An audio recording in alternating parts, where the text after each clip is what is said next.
Let's go back to fleet race number 1 to start the day off. And once again, it was the Australian Stevie looking like a little bit of anger coming back from Christchurch.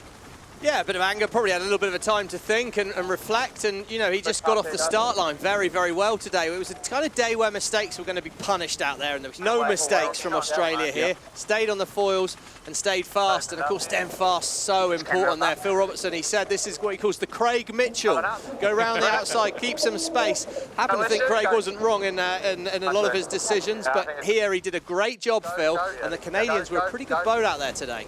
Fleet race number 2, Emily, more of the same, more Australia, more Canada. And when I say angry, I think it's motivated as they are still trying to bounce back from those points that were deducted in Christchurch. Yeah, they're definitely out there fighting for every point they can. But we saw some brilliant sailing in this race, from Canada in particular, really pushing the boat to the limit. But some costly mistakes still.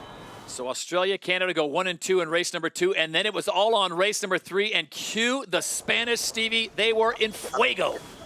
They were fuego on that start line, that is for sure. And yeah, it's a shifty race course. They didn't choose to make some of the moves they did, but you've got to execute them very well. They stayed very high with their foiling percentage, and they got it done. And yeah, we just saw again some more aggressive work on these legs, as we saw, you know, Seherstedt manages to get a second, save his day really. He'll be back in the mix.